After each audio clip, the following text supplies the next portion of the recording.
سر William ڈگبی تیسرے دور کو تسلط بذریعہ ڈپلومیسی یعنی خوش معاملگی کا دکھلاوا کرتے ہوئے مقامیوں کو جبرن اور زور کے ذریعے کم ترین حالت میں دبا کر رکھنا قرار دیتا ہے۔ اس دور میں موتی اور فرما بردار رعایا کو لوٹنے اور زیادہ سے زیادہ کھسوٹنے کے نئے نئے قوانین بنائے گئے، جس میں مقامیوں کی کوئی شرکت نہیں ہوتی تھی۔ انگریز اپنے اغراض و مقاصد کے تحت آئینی قوت اور مضبوط شکنجے کے بل بوتے پر گھمنڈ کے ساتھ بغیر رحم کیے اور عدل و انصاف کے تقاضوں کو بھول کر انصاف کرنے کے جو قانون چاہتے تھے وہ بناتے تھے، خوشنما الفاظ میں شائع کرتے، محکوم رعایا کی خواہشوں اور ضرورتوں کا کوئی خیال نہ رکھتے، ان کی فلاح و بہبود کی بجائے ان سے زیادہ چوستے رہنا اور ان کو دائمی غلامی میں جکڑ کر بند رکھنا انگریزوں کا مطمع نظر تھا۔ وہ بدمست تھے اور رعایا کی ذرہ برابر بھی پرواہ نہ کرتے تھے۔ تاجرانہ ہوس اور حصول منفعت کے لیے انہوں نے حکومت کو ذریعہ بنا لیا تھا۔ متبنہ بنانے کے قدیم مقامی رواج کو یکلخت ناجائز قرار دے کر تقریباً 15 ریاستیں اپنے قبضے میں کر لیں۔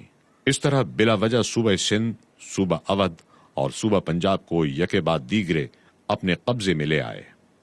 سر جان سلیور جو مدراس کے بورڈ آف ریونیو کا صدر ہے، کہتا ہے، ہمارا طرز حکومت اسپونج سے بہت مشابہت رکھتا ہے۔ وہ گنگا کے دھارے سے تمام نعمتیں چوس لیتا ہے اور ٹیمز کے کنارے نچوڑ دیتا ہے۔ سر جان شور جس کا تعلق بنگال سول سروس سے تھا اور بعد میں وائسرائے ہند بنا، 1833 کے قانون کے متعلق کہتا ہے، انگریز کا بنیادی اصول یہ رہا ہے کہ ہر صورت میں ہندوستانیوں کو اپنی اغراض کا غلام بنا لیا جائے۔ ان پر محصولات اتنے لگا دیے ہیں کہ ان پر اضافے کی کوئی گنجائش نہیں چھوڑی۔ یکے بعد دیگرے جو صوبہ ہمارے قبضے میں آیا اس کو مزید وصولیابی کا میدان بنا لیا ہے، اور ہم نے اس بات پر ہمیشہ فخر کیا ہے کہ دیسی والیان ملک سے جتنا وصول کرتے تھے اس سے ہماری آمدنی کہیں زیادہ ہے۔ اس کا نتیجہ یہ ہے کہ رعایا ہم سے نفرت کرتی ہے اور ہر طاقت کا خیر مقدم کرنے اور اس کے جھنڈے کے نیچے جمع ہونے کے لیے تیار رہتی ہے، بشرطے کہ اس میں قدرت ہو کہ وہ ہمیں تباہ کر سکے۔ بر صغیر سے انگلستان منتقل ہونے والی دولت کا اندازہ معلوم ذرائع کے مطابق اس طرح سے ہے۔ پلاسی اور واٹرلو کی جنگ کے دوران انگلستان منتقل ہونے والی دولت بروکس ایڈمسن کے مطابق کروڑوں اشرفیاں اور خزانے ہیں، جو یورپ کی مجموعی دولت سے کہیں زیادہ تھے۔ میجر وینگٹ 15 ارب روپے کا تخمینہ لگاتا ہے۔ 1933 میں وٹھل بھائی پٹیل سابق صدر آل انڈیا اسمبلی نے امریکہ میں تقریر کرتے ہوئے بتایا، بینک آف انگلینڈ میں بر صغیر کا 30 ارب پاؤنڈ جا چکا ہے، جو 4 کھرب 50 ارب روپے بنتا ہے، اور موجودہ حساب سے 37 ٹریلین 50 بلین روپے بنتا ہے۔ ان طریقوں کے علاوہ ایک اور عجیب و غریب طریقہ لوٹ کا ملاحظہ کیجیے۔ 1760 عیسوی سے بر صغیر کے قومی قرضے کی مد قائم کی گئی۔ لطف یہ ہے کہ روز اول سے آخر دم تک برطانیہ کی گرہ سے ایک کوڑی بھی خرچ نہیں ہوئی۔ ہندوستان ہی کے مال سے اور انہی کے خون سے ملک پر قبضہ کیا گیا۔ اسی پر بس نہیں کیا گیا، بلکہ ملک گیری، تجارت کی توسیع، علمی تحقیقات، غرض ہر قسم کے مصارف جو انگریزوں کو ایشیا بھر میں کہیں اٹھانا پڑے وہ ہندوستان کے خزانے سے پورے کیے گئے۔ منافع ہمیشہ انگریزوں کی جیب میں جاتا رہا، اور خرچہ یا خسارہ ہوتا تو ہندوستان کے سر مڑھا جاتا۔ مسٹر آر سی دت کہتے ہیں، بر صغیر کا سارا قومی قرضہ جو کمپنی کے 100 سالہ عہد میں بڑھا، وہ صرف اس وجہ سے کہ جو مصارف انگلستان میں ہوتے تھے ان کا بار بر صغیر پر ڈالا جاتا تھا۔ قومی قرضے میں سال بسال اضافے کی تفصیل ملاحظہ فرمائیے۔ 1792 عیسوی میں 70 لاکھ پاؤنڈ، 1805 میں 2 کروڑ 10 لاکھ پاؤنڈ، 1857 میں 6 کروڑ 95 لاکھ پاؤنڈ، 1860 عیسوی میں 10 کروڑ پاؤنڈ، 1913 عیسوی میں 30 کروڑ 70 لاکھ پاؤنڈ، 1924 میں 48 کروڑ 58 لاکھ 40 ہزار پاؤنڈ، 1925 میں 51 کروڑ 17 لاکھ 80 ہزار پاؤنڈ، 1928 میں 1 ارب پاؤنڈ۔ اس قرضے پر ہندوستان کو ہر سال 80 کروڑ روپے سود ادا کرنا پڑا۔ اس کے علاوہ 40 کروڑ روپے وزارت ہند کو الگ دینا پڑتے تھے۔ قومی قرضے کی ایک اور نہایت دلچسپ اور پر لطف و عجیب نوعیت یہ ہے کہ انگریز جو بھی جنگ ایشیا یا افریقہ میں لڑتے یا بر صغیر کے علاقوں پر قبضے کے لیے جو جنگیں لڑتے ان میں مقامی سپاہی، رسد اور اسلحہ استعمال ہوتا، جانے مقامی لوگوں کی، اور غنیمت کا مال انگریز کی جیب میں، اور مصارف قومی قرضے یعنی انڈین نیشنل ڈیٹ کے سر۔ ایک اور عجیب بات یہ کہ 1857 میں تاج برطانیہ ہندوستان کو ایسٹ انڈیا کمپنی سے 4 کروڑ 60 لاکھ پاؤنڈ میں خریدتا ہے، اور یہ رقم قومی قرضے میں شامل کر دی جاتی ہے اور سود در سود بر صغیر سے ہی وصول کیا جاتا ہے۔ گویا بکری خریدی اور بکری سے کہا گیا تو ہی اپنی قیمت ادا کر۔ اس قومی قرضے میں جنگ نوابان بنگال و مرہٹا، نیپال و افغانستان، جنگ ثانی کابل و سوڈان، جنگ مصر و تبت، جنگ چین اور جنوبی افریقہ، ٹرانسوال وغیرہ سب کے سب مصارف شامل ہیں۔ بر صغیر کا قرضہ اور سود در سود اور سرمایہ کی انگلستان منتقلی کا سیلاب کس قدر دہشتناک تھا، تعجب ہوتا ہے۔ ہندوستان کے لوگ زندہ کیوں کر تھے؟ Sir Charles Elliot, chief commissioner Assam, 1888 میں لکھتا ہے، میں بلا تامل کہہ سکتا ہوں کہ کاشتکاروں کی نصف تعداد ایسی ہے جو سال بھر تک نہیں جانتی کہ ایک وقت پیٹ بھر کر کھانا کسے کہتے ہیں۔ مسٹر اے برسل، ممبر برطانوی پارلیمنٹ، کہتا ہے یہ لوگ مکھیوں کی طرح مر رہے ہیں۔ آبادیوں کا بہت بڑا حصہ ایسا ہے جسے اپنی پیدائش سے لے کر وفات تک کبھی پیٹ بھر کر کھانے کو نہیں ملا۔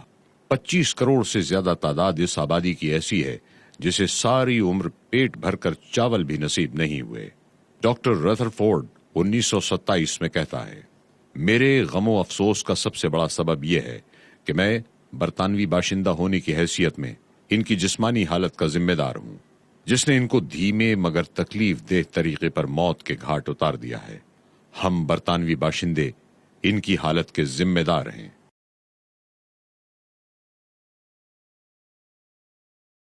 باوجود کہ اکا دکا زندہ ضمیر انگریز دانشوروں نے واویلا مچایا، مگر سنگ دل انگریزوں کی لالچ کی آگ بھڑکتی ہی رہی۔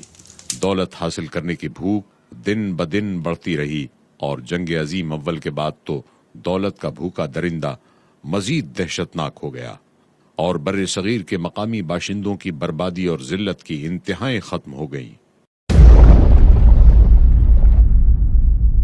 انگریزوں کے ہاتھوں زرعی بربادی۔ زراعت کے بارے میں بھی انگریزوں کی پالیسی نہایت اندوہناک اور دلخراش ہے۔ انگریزوں سے پہلے مالگزاری کل پیداوار کا 1/4 حصہ وصول کی جاتی تھی۔ پیداوار اچھی ہو تو حکومت کا بھی فائدہ اور کاشتکار کا بھی، اور اگر پیداوار اچھی نہ ہو تو دونوں نقصان میں شریک ہوتے تھے۔ مگر انگریزوں نے قبضہ پاتے ہی لگان پختہ کر دیا، نقد رقم باندھ دی کہ اتنی تو ہر حال میں کاشتکار کو دینا ہی دینا ہے، خواہ فصل اچھی ہو یا بری۔ اگر پیداوار نہ ہو تو عدم وصولیابی پر قرقی، بیل، ہل، عورتوں کے زیورات نیلام کر کے لگان وصول کیا جاتا، اور ہر سال لگان میں اضافہ کیا جاتا رہا۔ 30% عموماً بڑھا دیا جاتا، اور بعض جگہوں پر یہ اضافہ 50%، 70 اور 100% تک جا پہنچا۔ لیبر پارٹی کے بانی جے کیئر ہارڈی کا بیان، ہندوستان میں ٹیکسوں کا 80% زمینوں کے لگان سے وصول کیا جاتا تھا۔ کاشتکار کی 50% سے 65% پیداوار لگان میں وصول کر لی جاتی تھی۔ اس کے علاوہ دوسرے ٹیکس بھی ادا کرنے پڑتے تھے۔ یوں اسے تمام ٹیکسوں کی مد میں اپنی پیداوار کا 75% حکومت کو ادا کرنا پڑتا تھا۔ مسٹر ولیم وڈ برن نے 1897 میں ہاؤس آف کامنز میں تقریر کرتے ہوئے بر صغیر کے باشندوں کی تباہ حالی اور مفلسی کی 3 وجوہ بیان کی۔ پہلی وجہ مالگزاری میں اضافہ، اور وہ بھی اس طرح کہ بعض جگہوں میں تو 100% اور بعض خصوصی اراضیات میں 1000% تک بڑھا دیا جاتا ہے۔ دوسری وجہ خاص سبب رعایا کی تباہی کا وصولی لگان کا ظالمانہ طریقہ ہے۔ سالانہ ایک مقررہ رقم ایک معینہ وقت پر وصول کی جاتی ہے۔ فصلوں میں نقصان کاشتکار کو اٹھانا پڑتا ہے اور سود پر قرضہ حاصل کرنا پڑتا ہے۔ تیسری وجہ یورپ کی طرز پر قرضہ وصول کرنے کے لیے عدالتیں قائم کر دی گئی ہیں، جن کے ذریعے حکومت کے بل بوتے پر رعایا کو غلامی کے ادنا درجے تک پہنچایا جا رہا ہے۔ سنگ دل اور خود غرض انگریزوں نے بر صغیر کے کاشتکاروں کو بے رحمی کے ساتھ برباد کیا، اور کاشتکاری کو بھی فنا کے گھاٹ اتار دیا۔ لگان کے بھاری بوجھ اور وصولی کے انتہائی جابرانہ طریقے سے خائف کسان ہر سال زمین جوتتا اور زمین کو لگاتار بوتا ہے، جس کی وجہ سے زمین انتہائی درجے کمزور اور پیداوار میں نہایت کمی ہو گئی۔